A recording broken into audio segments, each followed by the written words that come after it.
Hey guys, and welcome back to this channel. In this video I'll be showing you guys what you can do if your Discord fails to load and it says like loading chunk failed on your Discord app. This is what you can do. This happened to me yesterday, so I'm just going to show you guys how to fix it.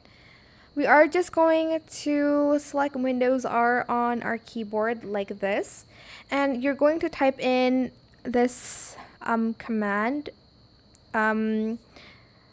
app data, Discord cache, whatever, press OK.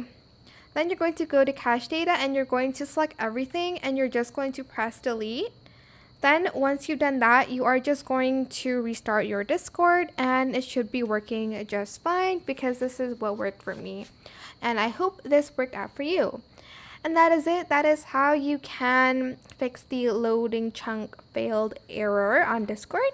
I hope it was helpful for you guys. Don't forget to like, comment, share, and also subscribe to this channel if you haven't done that already. If you have any more questions about this video, just leave it in the comment section down below. I will try my best to answer them all for you guys. And if you found this video helpful, please click the thanks button as well. That is it. Thank you so much for watching. Bye.